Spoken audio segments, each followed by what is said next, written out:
April 18, 1945. The Ruhr Pocket, Western Germany. A profound and unprecedented event was unfolding in the final days of the European war. Over 500,000 soldiers of the German Wehrmacht, a force comprised of hardened veterans who had endured the hellish cauldrons of Stalingrad and Normandy, were making a collective decision that would have been deemed treasonous mere months before.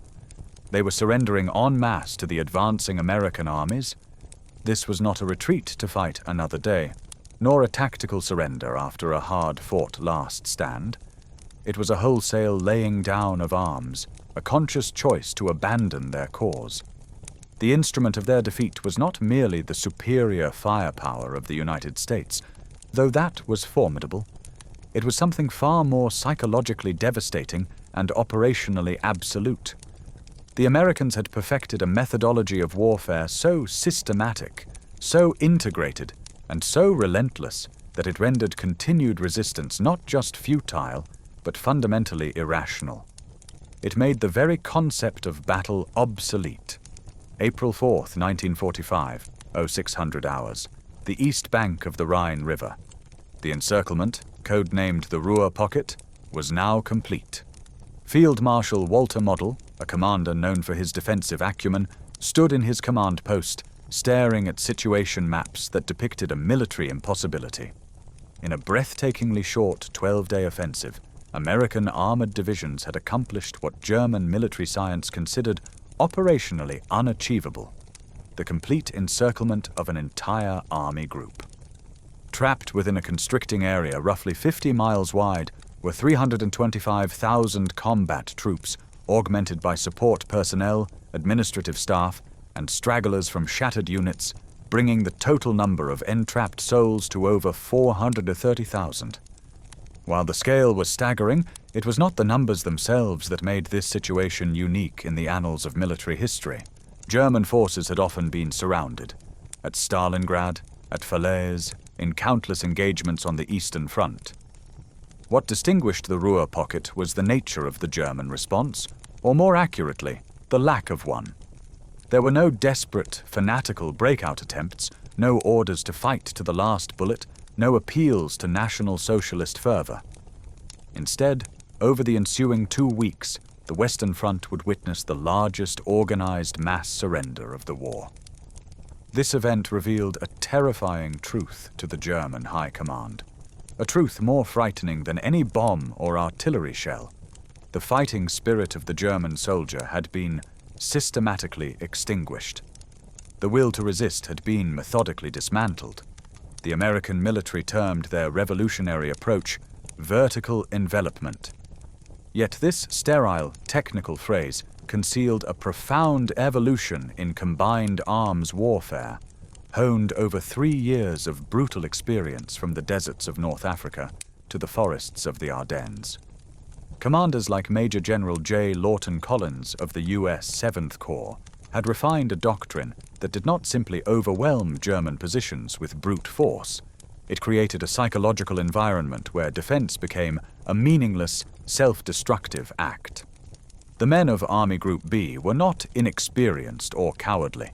They were veterans of the Eastern Front, survivors of the meat grinders at Kursk and Kiev, soldiers who understood the grim calculus of encirclement and had fought their way out of seemingly hopeless situations before. They had been fed propaganda for years, depicting American soldiers as soft, materially dependent, and tactically naive, believing that German willpower and superior tactical skill could overcome any material disadvantage. Yet, within days of the Pocket's formation, entire divisions were capitulating without a fight. By April 18th, when Model formally dissolved Army Group B and released his men from their oath of allegiance, over 317,000 had already surrendered. When the Pocket was finally liquidated on April 21st, American forces had processed a staggering 325,000 prisoners, with estimates suggesting the total capture count, including attached Luftwaffe, SS, and auxiliary units throughout the Ruhr region, exceeded 500,000. What these German veterans encountered was not a conventional army in the traditional sense. They faced an integrated, self-reinforcing system of destruction that operated on principles alien to their military understanding. This system was not replicated by the Soviets with their human wave assaults, nor by the British with their methodical set-piece battles. The Americans had engineered what historians would later identify as a fundamental paradigm shift in warfare: the capacity to make an opponent's continued resistance not merely difficult or costly, but functionally and psychologically meaningless. This weapon was not a singular piece of technology, but the seamless, synergistic integration of air power, armor, artillery, intelligence, logistics, and psychological operations into a single, cohesive war machine. This machine eroded not only German combat effectiveness, but more critically, the German will to fight. Each component of the system reinforced the others, creating a cascading effect where every hour of resistance felt more futile and isolating than the last. In his final communication before disbanding his command, Field Marshal Model penned a despairing assessment. "The Americans do not fight battles in the way we understand them. They stage industrial-scale operations. Our men are not confronting an army, but a vast, impersonal system. In such a contest, personal courage becomes irrelevant. It means nothing when your enemy can anticipate your every decision, counter your every action with overwhelming force, and render your defensive positions untenable before you have even finished occupying them." 3 weeks later, a broken Walter Model walked into a secluded forest near Duisburg and took his own life. He left no formal suicide note, but his aide-de-camp recorded his final bitter words: "A field marshal does not become a prisoner. I cannot ask my men to do what I myself am incapable of doing." Yet his men had already made their choice. They surrendered not out of cowardice, but because they had rationally apprehended a truth their commanders were reluctant to admit. The Americans had engineered a form of conflict where traditional martial virtues, courage, tactical brilliance, determination, had been rendered obsolete. One cannot outfight a system that has already calculated and prepared for every conceivable countermove. One cannot outmaneuver an enemy that dominates every avenue of approach. One cannot outlast a foe whose supply lines stretch back to an industrial base an entire ocean away, completely untouched by the ravages of war. The story of the Ruhr Pocket, therefore, is not a conventional battle narrative.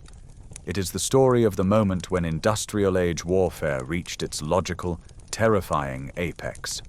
It marks the point where one side's systematic, integrated approach to conflict made the other side's continued resistance not just militarily impossible, but utterly pointless. The 500,000 German soldiers who laid down their arms did not do so because they were defeated in combat. They surrendered because the very nature of the combat they were being asked to wage had made them obsolete, the flawed foundation of German doctrine. The German military doctrine that failed so catastrophically in the spring of 1945 had been forged in the fires of spectacular success.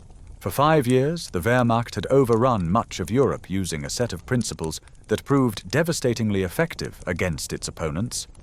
This doctrine was built on the pillars of speed: Bewegungskrieg, concentration of force, Schwerpunkt, tactical flexibility, and the superior training and initiative of its junior officers and enlisted men. The cornerstone was Auftragstaktik, mission-type tactics. This decentralized command philosophy required that commanders at every level, from division down to squad, understood the overall intent of their superior. They were then granted the authority and expected to use their own initiative to achieve that objective, adapting to fluid battlefield conditions without waiting for explicit orders. A German lieutenant or sergeant was trained and empowered to react to a changing tactical situation faster than an American colonel could receive and process orders from his division headquarters. This system had allowed German forces to consistently outthink and outmaneuver more numerous but less agile opponents from Poland in 1939 to France in 1940, and deep into the vast expanses of the Soviet Union. German military training was extensive and emphasized independent thinking. Even a common infantryman received an education in tactical awareness that far exceeded that of his Allied counterparts. A German squad leader possessed more authority and tactical training than many Allied platoon commanders.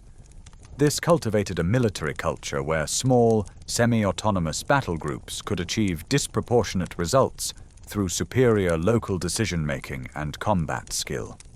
As late as early 1943, despite strategic setbacks, this tactical doctrine continued to yield impressive, if costly, results.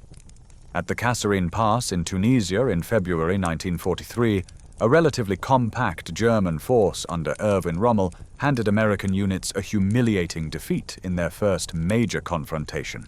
The battle starkly demonstrated that even when outnumbered and outgunned, superior German tactics, experience, and leadership could overcome significant material disadvantages. The shockwaves from Kasserine forced General Dwight D. Eisenhower to implement sweeping reforms in American training, leadership, and combat doctrine. The lesson was seared into the American military consciousness. Raw courage and industrial might alone were insufficient against an enemy that could consistently outthink and outmaneuver them at the tactical level. However, the German command structure made a critical and ultimately fatal miscalculation.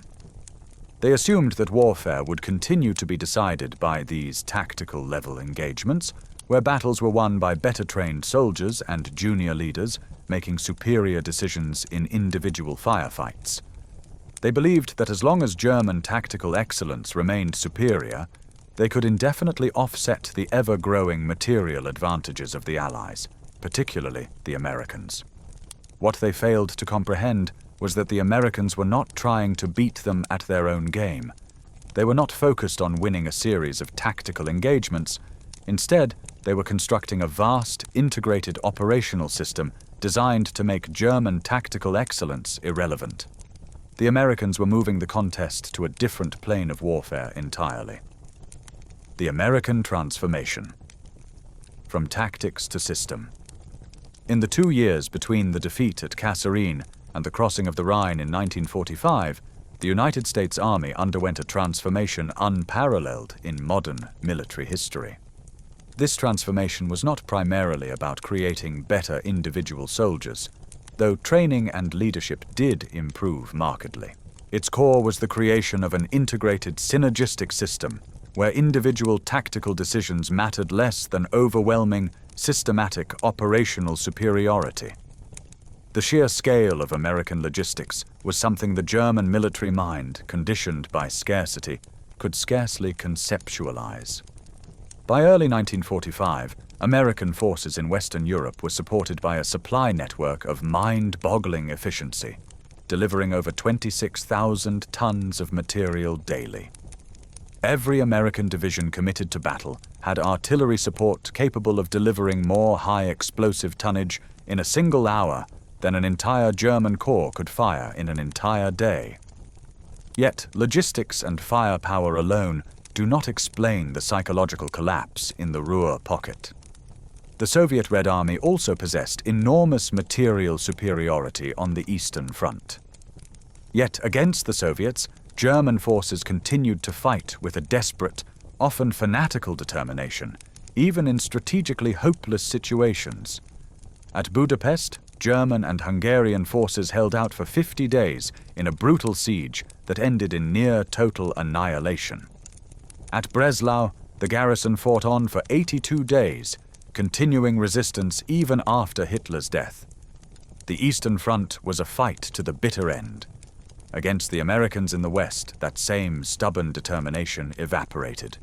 The critical difference was not the volume of firepower, but its predictability and the sense of inevitability it created. American doctrine had evolved into what the Germans dismissively termed Materialschlacht, material battle. But this label failed to capture the psychologically devastating nature of the American system. The Americans had developed a systematic approach where every identifiable German action triggered a predetermined, overwhelming, and multifaceted response. Artillery forward observers, equipped with excellent radios, could call in devastating fire missions within minutes of identifying a target. Close air support, in the form of fighter bombers, could be overhead and engaging within an hour. Meanwhile, American armored columns operating with real-time intelligence from aerial reconnaissance would maneuver to cut off German withdrawal routes before the local German commander even realized his position was being bypassed. It was not that American commanders were clairvoyant or possessed superior intelligence in every instance. Rather, they had such an abundance of resources, observers, aircraft, artillery tubes, and mobile units, that they could prepare for virtually every German tactical option simultaneously. They didn't need to predict the German move. They had the capacity to respond effectively to all of them at once. Colonel General Alfred Jodl, chief of the operations staff of the German Armed Forces High Command, wrote in his diary in March 1945 a prescient observation. Against the Americans, our cherished tactical doctrine has become a prison. Every principle that served us so well against the Poles, the French, and even the Soviets now works against us. Our flexibility is meaningless when the enemy has prepared a crushing response for every option we might exercise. Our initiative is futile when every action we take triggers an immediate and overwhelming retaliation. We are fighting an opponent who does not need to outthink us. They have made the process of thinking and initiative irrelevant. This was the brutal new reality that Army Group B entered when American forces vaulted across the Rhine. The Germans brought their tactical excellence, their veteran leadership, and their determination to a fight where those qualities no longer held decisive value. They were psychologically and doctrinally prepared for a battle. What they encountered was an industrial process designed to make battle an exercise in futility. The illusion of preparedness in the Ruhr. The German defensive preparations within the Ruhr region represented the hard-won culmination of 5 years of tactical experience and knowledge. Army Group B was not a collection of demoralized recruits or second-rate garrison troops. It contained elite formations like the 116th Panzer Division, the Greyhounds, veterans of the brutal Normandy campaign. It included the 3rd Panzer Grenadier Division, hardened by fighting in Italy and France, and the 338th Infantry Division, filled with survivors from the Eastern Front. These were men who knew how to fight and did not break easily. General Günther Blumentritt, commanding the 1st Parachute Army within the Pocket, had personally overseen defensive preparations throughout the early months of 1945. Captured planning documents later revealed meticulous attention to the lessons learned from years of defensive warfare. Every key position was sited with interlocking fields of fire. Every bridge was prepared for demolition.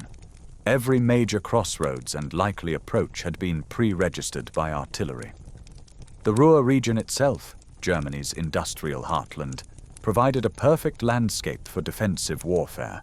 A dense urban and industrial maze of over 4,000 factories, countless mine shafts, railways, and canals that naturally channeled attacking forces into predictable kill zones. German intelligence assessments showed they understood American capabilities.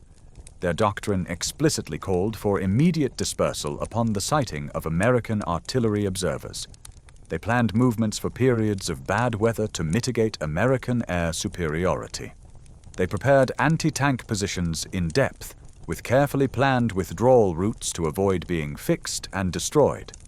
What gave German commanders a semblance of confidence was not ignorance of American strength, but a profound faith in their own proven defensive doctrines.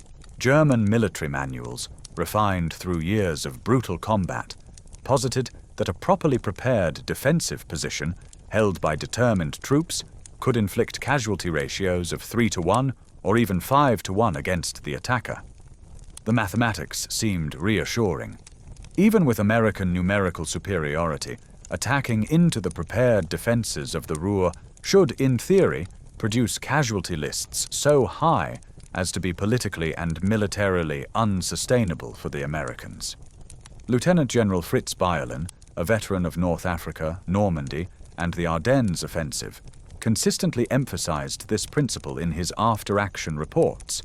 He believed American forces would attack aggressively, but would inevitably pause to reorganize and replace losses once casualties reached a certain threshold. The German goal, therefore, was not to achieve a decisive victory, but to make the cost of victory so prohibitively high that it would buy time for promised wonder weapons, for political discord among the Allies, or for a negotiated peace that would stave off unconditional surrender. On paper, Army Group B was ready for a protracted siege. They had stockpiled ammunition for weeks of combat, consolidated food supplies from the surrounding region, established medical facilities, and maintained communication networks. Colonel Wilhelm Wiebig, operations officer for the 15th Army, wrote in his journal on April 3rd, the day before the encirclement was sealed, "The Americans will find the Ruhr a far different proposition than their headlong race across France. Here we fight from prepared positions, with our backs to our homeland. Here, their speed means nothing. They must come to us, and we will make them pay in blood for every kilometer. We have studied their methods. We know their patterns. We are ready." Yet every assumption underpinning German planning contained a fatal, unperceived flaw. They had prepared for a battle. They had calculated for a form of combat where tactical decisions mattered, where terrain provided a decisive advantage, where determination and superior small unit skill could offset material inferiority. They had built a fortress designed to withstand siege warfare as it had been understood for centuries. What they had not prepared for was an opponent who had evolved beyond the very concept of battle as a contest of wills and tactics. The Americans had not come to fight for the Ruhr, they had come to process it. The chasm between these two concepts, fighting versus processing, would become terrifyingly clear within the first hours of the encirclement. And once the average German soldier understood this distinction, their carefully prepared defenses transformed from fortresses into inescapable prisons. The American system in action, synchronized warfare. What the Americans unleashed upon the trapped Army Group B was not a secret weapon, but a devastatingly effective doctrine of synchronized warfare. The true innovation lay not in any single element, but in the seamless integration of all elements into a single, relentless mechanism. This concept, refined by Lieutenant General Omar Bradley's 12th Army Group staff, was a coordinated methodology where intelligence, artillery, air power, armor, and logistics operated on synchronized, interlocking timelines. This system made German tactical responses predictable and therefore easily exploitable. Consider the first full day of the encirclement, April 5, 1945. At 0830 hours, the system activated. American P-38 Lightning reconnaissance aircraft began flying precise grid patterns over the entire pocket at strictly timed intervals. Every photographic pass was numbered and catalogued. Photo interpreters at Tactical Air Command headquarters received developed film within 2 hours of each mission. Their task was not merely to spot individual tanks or troops, but to create a dynamic, living map of the entire German defensive network, documenting every position, every supply dump, and most importantly, every movement. By 1400 hours, the first patterns had emerged. German units were observed repositioning to defend the most obvious American approach routes, acting exactly as their doctrine dictated. American intelligence officers marked these positions and, crucially, calculated the timing of German movements. At 1600 hours, American artillery began a devastating bombardment. But they were not shelling where the German troops were. They were shelling the roads, intersections, and assembly areas where German troops would be in 30 minutes, based on the observed movement patterns. German commanders initially reported to Model's headquarters that American artillery fire was uncanny, seeming to predict their every move.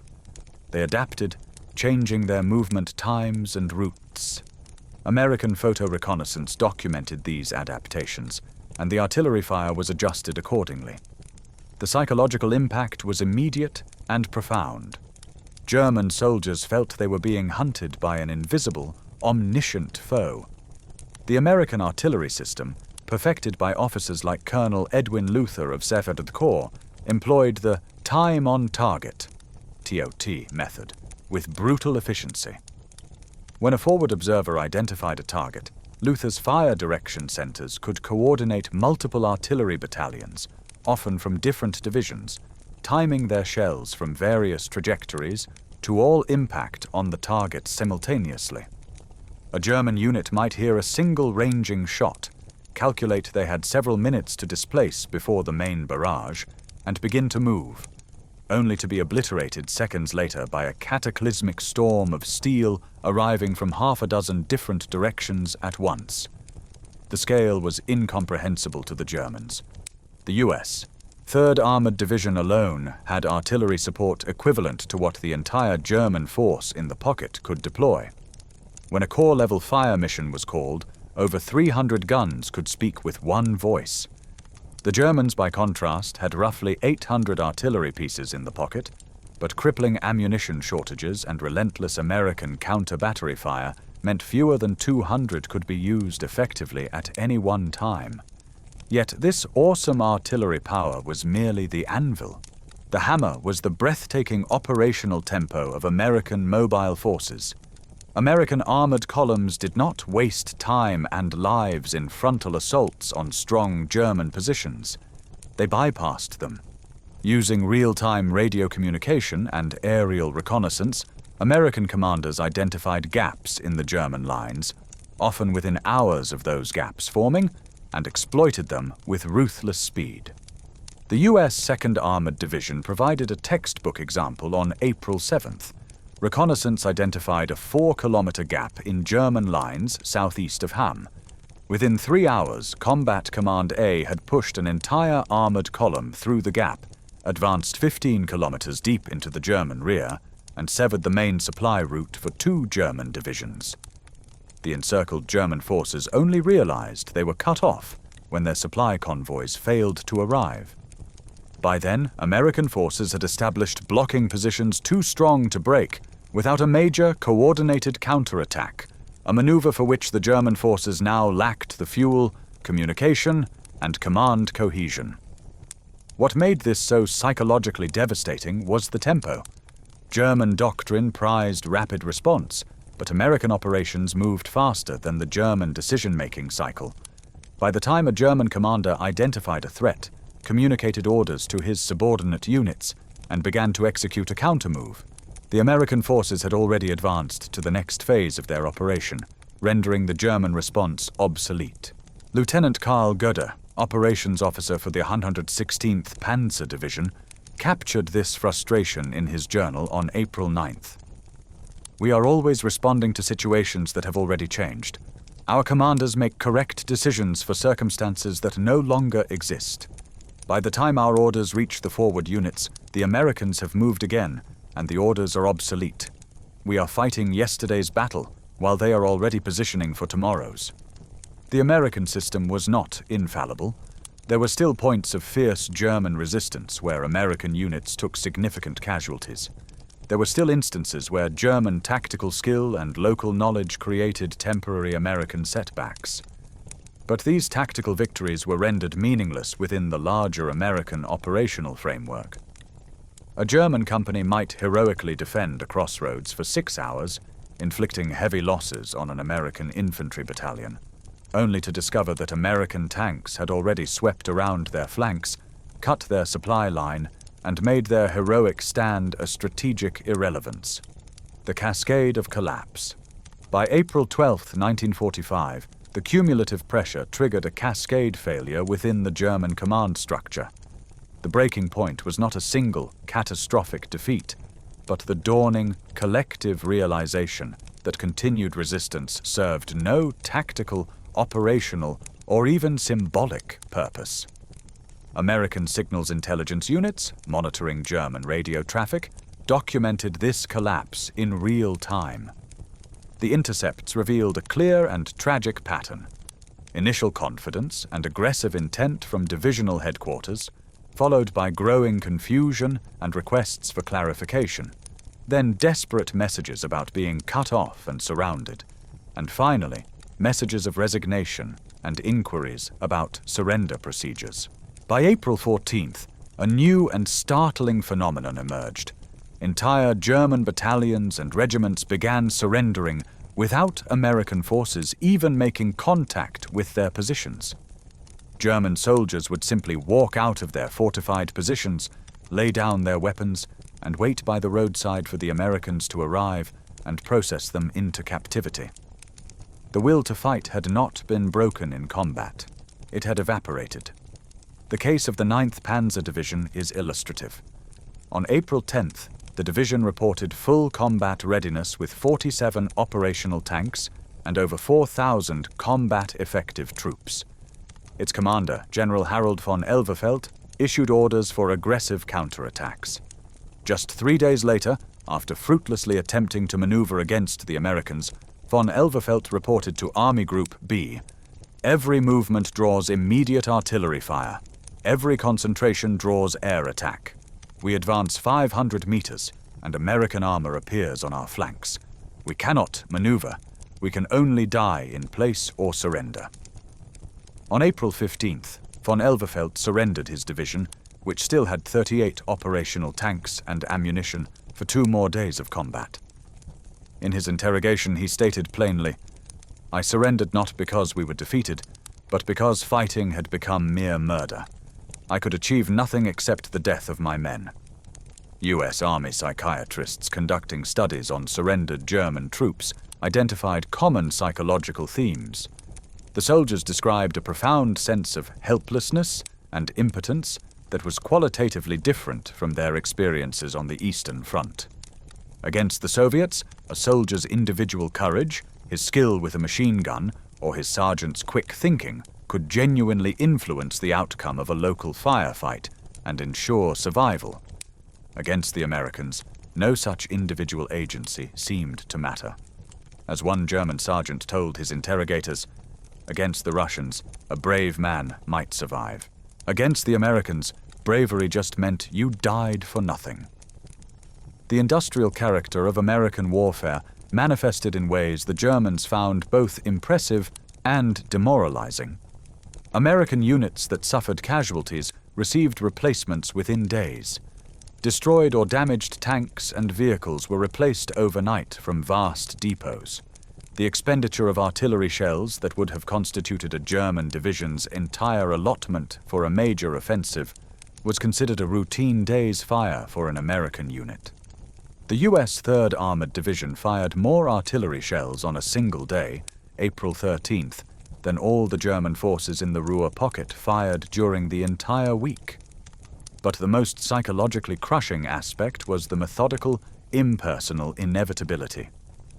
American forces advanced not in wild, unpredictable charges, but on a deliberate, relentless schedule. They moved forward exactly as far as their meticulously organized supply lines would support, then paused to consolidate their gains, bring up fresh artillery, and allow their infantry to mop up bypassed pockets. They did not rush, they did not take wild gambits, and they left few openings for the kind of devastating counterstrokes that were a German specialty. They advanced like a steamroller, impersonal, unstoppable, and utterly devoid of the drama and heroism of traditional combat. German soldiers began to call it Dampfwalzenkrieg, steamroller war. There was no glory in it. There was no opportunity for a heroic last stand to be immortalized in song and story. There was no way for courage or superior tactical skill to change the outcome. You cannot ambush a steamroller. You cannot outflank it. You can only stand in its path and be crushed, or, as hundreds of thousands chose to do, step aside. By April 16th, American forces had processed over 150,000 prisoners. The logistical infrastructure for handling this flood of surrendering soldiers became as sophisticated and efficient as their combat operations. Prisoner of war camps operated on assembly line principles, disarming, searching, documenting, providing food and medical care, and transporting prisoners to the rear. The sheer business-like efficiency of the surrender process was, in itself, demoralizing. It demonstrated that even in defeat, the Germans were being processed by a system that treated them not as honorable foes, but as a logistical problem to be solved. Field Marshal Model's headquarters maintained a semblance of control until April 17th. His final orders revealed a commander who understood the reality of the situation but could not reconcile it with his own code of honor. He authorized unit commanders to act on their own discretion and surrender if they judged further resistance pointless, effectively dissolving his command while refusing to issue a formal, overall capitulation. He could not bring himself to give the order, but he would not forbid his men from saving their own lives. On April 21st, the last organized resistance in the Ruhr Pocket ceased. The final tally of prisoners surpassed 325,000, constituting the largest mass surrender of German forces on the Western Front. American casualties for the entire operation were remarkably light, approximately 10,000 wounded and 2,000 killed. German combat deaths were estimated at around 10,000. The casualty ratio, which should have heavily favored the defender in a prepared urban and industrial landscape, had been completely inverted. The contrast with the Eastern Front is stark and telling. In the Kurland Pocket in Latvia, some 200,000 German soldiers held out against repeated Soviet assaults until the final German surrender in May 1945, suffering over 150,000 casualties in the process. At the Heiligenbeil Cauldron in East Prussia, German forces fought a desperate 2-month battle, suffering 80% casualties before being annihilated. Against the Soviets, German forces fought on, often to the point of literal extinction. Against the Americans, they rationally chose survival. Conclusion: the legacy of the Ruhr Pocket post-war analysis by both American and German military historians has consistently identified the Ruhr Pocket as the definitive demonstration of industrial age warfare reaching its logical, terrifying conclusion. The Americans had engineered a military system so comprehensive that the quintessential human factors of war, courage, leadership, tactical ingenuity, were rendered operationally irrelevant. This was not because the German soldiers of Army Group B lacked these qualities. They possessed them in abundance. It was because the American system had evolved to a level of integration and efficiency where those qualities could no longer decisively influence the outcome. General Eisenhower, in his report to the combined chiefs of staff, summarized the lesson of the Ruhr. The operation demonstrated that properly applied industrial age warfare can achieve decisive strategic results with minimal friendly casualties. The key is the systematic integration of all combat arms, operating at a tempo and with a coordination that prevents the enemy from mounting an effective response. The 500,000 German soldiers who surrendered in the Ruhr Pocket were not defeated in a battle in any classical sense. They were processed and made obsolete by a new form of warfare that did not require their defeat so much as their neutralization. The distinction is crucial. It marked the end of an era and the dawn of a new age of conflict, where systemic integration and operational art would forever overshadow individual martial virtue. The Ruhr Pocket stands as a monument not to a battle won, but to a system that triumphed by making the very idea of battle futile.